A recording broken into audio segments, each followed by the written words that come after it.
പൊങ്കാലയെ നിസ്സാരമായി കാണരുത്. ആറ്റുകാൽ ദേവി ശരണം എന്ന മനസ്സിലുറപ്പിച്ച് ഭജിച്ച് ജീവിക്കുന്ന ഏതൊരു ഭക്തനും താപത്രയം ബാധിക്കുകയേയില്ല. സ്ത്രീദേവത എന്ന് പരിഹസിക്കുന്നവർക്ക് അവരുടെ കുടുംബത്തെ തന്നെ ഇല്ലാതാക്കി കളയുവാൻ ശ്രീ പരമേശ്വരൻ ദേവിയെ അനുഗ്രഹിച്ചിട്ടുണ്ട്. കുടുംബവും സന്തതികളും ഐശ്വര്യത്തോടെ ദീർഘായുസായി കഴിയുവാൻ ആറ്റുകാൽ പൊങ്കാല ദിവസം ദേവിയെ ഭജിച്ചാൽ മതിയാകും. അതിൻ്റെ തെളിവാണ് പൊങ്കാല മഹത്വം പ്രസിദ്ധിയാർജിച്ചുകൊണ്ടിരിക്കുന്നത്. നിന്ദിച്ചാൽ സർവനാശവും ഭജിച്ചാൽ സർവ ഐശ്വര്യവും തരും ആറ്റുകാലമ്മയ്ക്ക് അനന്തകോടി പ്രണാമം. കുംഭമാസ കാർത്തിക നാളിൽ കൊടുങ്ങല്ലൂരമ്മയെ തോറ്റംപാട്ടിലൂടെ കാപ്പുകെട്ടി കുടിയിരുത്തി 10 ദിവസം നീണ്ടു നിൽക്കുന്ന ഉത്സവം ആഘോഷിക്കുന്ന അനന്തപുരിയിലെ പ്രധാന ആരാധനാ കേന്ദ്രമാണ് ആറ്റുകാൽ ഭഗവതി ക്ഷേത്രം. 9ാം നാളാണ് ചരിത്രപ്രസിദ്ധമായ ആറ്റുകാൽ പൊങ്കാല. 10ാം നാളിലെ കുരുതി തർപ്പണത്തോടെയാണ് ഉത്സവം സമാപിക്കുക. ഉത്സവ നാളുകളിൽ ശ്രീ ഭദ്രകാളിയുടെ സാന്നിധ്യവും മറ്റു ദിവസങ്ങളിൽ ത്രയംബികയുടെ ചൈതന്യവും പ്രത്യക്ഷമാണ്. ജാതിമതഭേദമില്ലാതെ സകല ഭക്തരെയും അനുഗ്രഹിക്കുന്ന വരദായിനിയാണ് ആറ്റുകാലമ്മ. ശബരിമല പോലെ ഭക്തരുടെ ശരണം വിളിയിൽ മുഖരിതമാകുന്ന ഈ ക്ഷേത്രം പൊങ്കാല നാളിൽ ലോകത്തെവിടെയുമുള്ള സ്ത്രീജനങ്ങൾ തിരുനടയിലെത്തി അമ്മേ എന്ന ശരണം വിളിക്കുന്നതിനാൽ സ്ത്രീകളുടെ ശബരിമല എന്ന് അറിയപ്പെടുന്നു. എല്ലാവർക്കും അമ്മയായ ആറ്റുകാൽ ദേവിയുടെ ഭക്തി നിറഞ്ഞ അന്തരീക്ഷവും മാഹാത്മ്യവും വർണ്ണനകൾക്കും വാക്കുകൾക്കും അതീതമാണ്. ആദിപരാശക്തിയായ ജഗദംബ എല്ലാ ജീവജാലങ്ങളുടെയും മാതാവാണ്. ബ്രഹ്മ വിഷ്ണു മഹേശ്വരന്മാർക്കും ആശ്രയമാകുന്ന ദേവി ഭഗവാൻ നാരായണൻ ആലിലയിൽ ശയിക്കുന്ന സമയത്തും ദർശനം നൽകുന്നു. മാതൃഭാവത്തിൻ്റെ ഉറവിടമായ ദേവിയെ കേരളത്തിൽ മാത്രമല്ല ഭാരതത്തിലെ എല്ലായിടത്തും ആരാധിച്ച പൂജ നടത്തുന്നു. ഹൈന്ദവ വിശ്വാസമനുസരിച്ച ഭദ്രകാളി സംഹാരത്തിൻ്റെ ദേവതയായും രണദേവതയായും കണക്കാക്കപ്പെടുന്നു. കളരികളിലും കാവുകളിലും പ്രധാന ആരാധനാമൂർത്തിയാണ് ദേവി. ആദിപരാശക്തിയുടെ പ്രധാന 3 ഭാവങ്ങളിലൊന്നാണ് മഹാകാളി. ശിവപുത്രി ഭദ്രകാളി, അർദ്ധവാണ ഭദ്രകാളി എന്നിവയാണ് മറ്റു 2 ഭാവങ്ങൾ.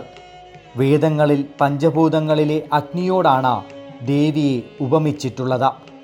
ശിവൻ്റെ തൃക്കണ്ണിൽ ജന്മമെടുത്തവൾ, ദശമഹാവിദ്യകൾ, സപ്തമാതാക്കൾ എന്നിവരിലും പ്രധാനിയാണ് കാളീദേവി.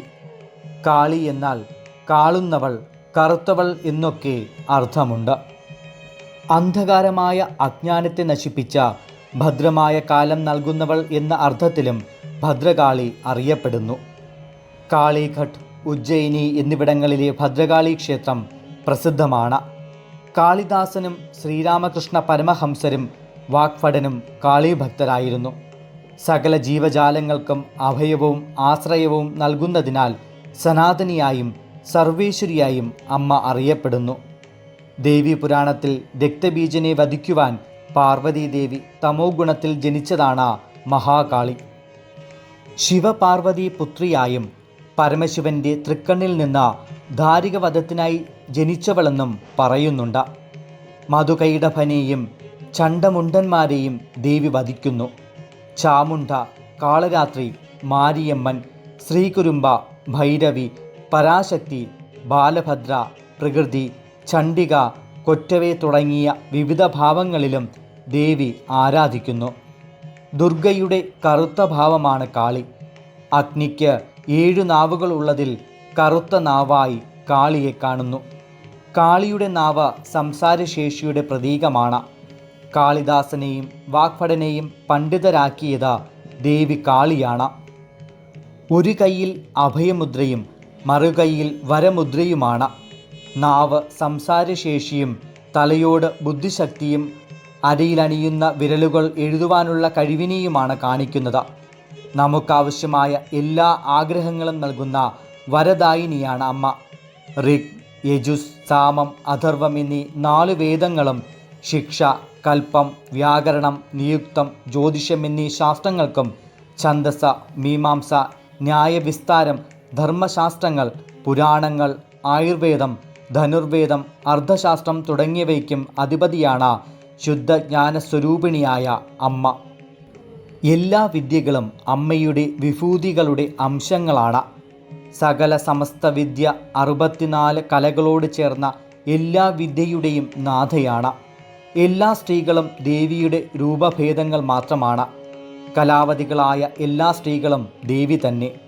സകലരുടെയും ഹൃദയത്തിൽ ബുദ്ധിരൂപേണ സ്ഥിതി ചെയ്യുന്നവളും സ്വർഗമോക്ഷങ്ങൾ നൽകുന്നതും സകല ചരാചരങ്ങൾക്കും ഉൽപ്പത്തി, വളർച്ച, നാശം എന്നിവ പ്രദാനം ചെയ്യുന്നവളും അമ്മ തന്നെ. അഗ്നിപ്രഭയും സൂര്യപ്രഭയും ചന്ദ്രപ്രഭയുമുള്ള അമ്മ ഗൗരവർണ്ണയായ നാരായണിയാണ്. കാളിയായ ദേവി തന്നെയാണ് ഗൗരിയായി മാറുന്നത്. ബ്രഹ്മശക്തിയായി പ്രപഞ്ച സൃഷ്ടി നടത്തി രക്ഷയുടെ ചുമതലയേൽക്കുന്നതും സംഹാരം നടത്തുന്നതും ഗുണമയിയായ അമ്മ തന്നെ. ചേരന്മാരുടെ ഭരണകാലത്തും ദേവീക്ഷേത്രത്തിന് പ്രാധാന്യം നൽകിയിരുന്നു. ചിലപ്പതികാരത്തിലും പതിവ്രത കണ്ണകിയാണ്. മധുരാപുരി അഗ്നിക്കിരയാക്കിയ കണ്ണകി കേരളത്തിലെ അമ്മദൈവ പുരാവൃത്തങ്ങളിൽ ഒരു ദേവതയാണ്. കണ്ണകിയെ തെക്കൻ ഭാരത സംസ്കാരത്തിൽ മുഖ്യ ദേവതയായി കാണുന്നു. കൊടുങ്ങല്ലൂർ കാളീക്ഷേത്രം ചേരൻ ചെങ്കൊടുവൻ നിർമ്മിച്ചതെന്നാണ് വിശ്വാസം. ആറ്റുകാലമ്മയും ചെട്ടികുളങ്ങര മാദേവിയമ്മയും മാടായിക്കാവിലമ്മയും തിരുമാന്ധാംകുന്നിലമ്മയും കാളിയുടെ അംശാവതാരങ്ങളെന്നാണ് കരുതുന്നത്. കുംഭമാസത്തിലെ കാർത്തിക നാളിൽ പച്ചപ്പന്തലിൽ തോറ്റംപാട്ടുപാടി കുടിയിരുത്തി ഉത്സവത്തിന് തുടക്കമാകുന്നു. പാണ്ഡ്യരാജാവിൻ്റെ വധം കഴിയുമ്പോഴാണ് പൊങ്കാല ചടങ്ങുകൾ ആരംഭിക്കുന്നത്. ചെണ്ടമേളം, വായ്ക്കുരവ, കതിനാവെടി എന്നിവയുടെ ശബ്ദതരംഗം പൊങ്കാലക്കാരുടെ ഹൃദയങ്ങളിൽ ഭക്തിയുടെ അലകൾ സൃഷ്ടിക്കും. നാഗപ്പാന എന്നറിയപ്പെടുന്ന മൺകലം മേൽശാന്തി പണ്ടാരയടുപ്പിൽ വച്ച തീ പകരുമ്പോൾ നഗരം തന്നെ യാഗശാലയായി മാറുന്ന നിമിഷമാണ്. അമ്മേ നാരായണ തുടങ്ങിയ ശരണമന്ത്രങ്ങളാൽ അന്തരീക്ഷം മുഖരിതമാകും. പൊങ്കാലയടുപ്പുകൾ ഹോമകുണ്ഡങ്ങളാകും. മേൽശാന്തി ക്ഷേത്രത്തിനകത്ത് നിവേദ്യം തയ്യാറാക്കുന്ന കൊച്ചു തിടപ്പള്ളിയിലേക്കും പിന്നീട് വലിയ തിടപ്പള്ളിയിലേക്കുമുള്ള അടുപ്പുകളിൽ ദീപം പകരുന്നു. അതിനുശേഷം ക്ഷേത്രത്തിനകത്തു വന്ന ദീപം സഹശാന്തിക്ക് കൈമാറുന്നു. സഹമേൽശാന്തി പാട്ടുപുരയുടെ മുന്നിൽ ഒരുക്കിയിട്ടുള്ള പണ്ടാരയടുപ്പിൽ തീ പകരുന്നു. അപ്പോഴാണ് ചെണ്ടമേള ശബ്ദം പുറപ്പെടുന്നത്. ക്ഷേത്ര പരിസരം പൊങ്കാലയടുപ്പുകളും തീ പകരുകയും പണ്ടാരയടുപ്പിൽ പൊങ്കാല പൊങ്ങുകയും ചെയ്യും. പിന്നീട് നിശ്ചിത സമയത്ത് കൊച്ചു തിടപ്പള്ളിയിലെയും വലിയ തിടപ്പള്ളിയിലെയും വഴിപാടുകൾ നിവേദിച്ച ശേഷം പാട്ടുപുരയ്ക്ക് മുന്നിലുള്ള പണ്ടാരക്കലത്തിലെ പൊങ്കാല നിവേദിക്കും.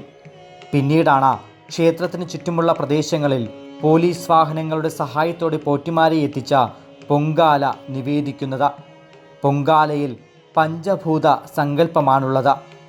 പൊങ്കാലയിടാനുള്ള മൺകലം പൃഥ്വി ഭൂമിയെയും അരി, ശർക്കര, നാളികേരം, ജലം എന്നിവ ജലഭൂതത്തെയും തീ അഗ്നിഭൂതത്തെയും പൊങ്കാലയടുപ്പിൽ നിന്നുയരുന്ന പുക വായുഭൂതത്തെയും നിവേദിക്കുന്ന പുഷ്പം കാശഭൂതത്തെയും പ്രതിനിധീകരിക്കുന്നു.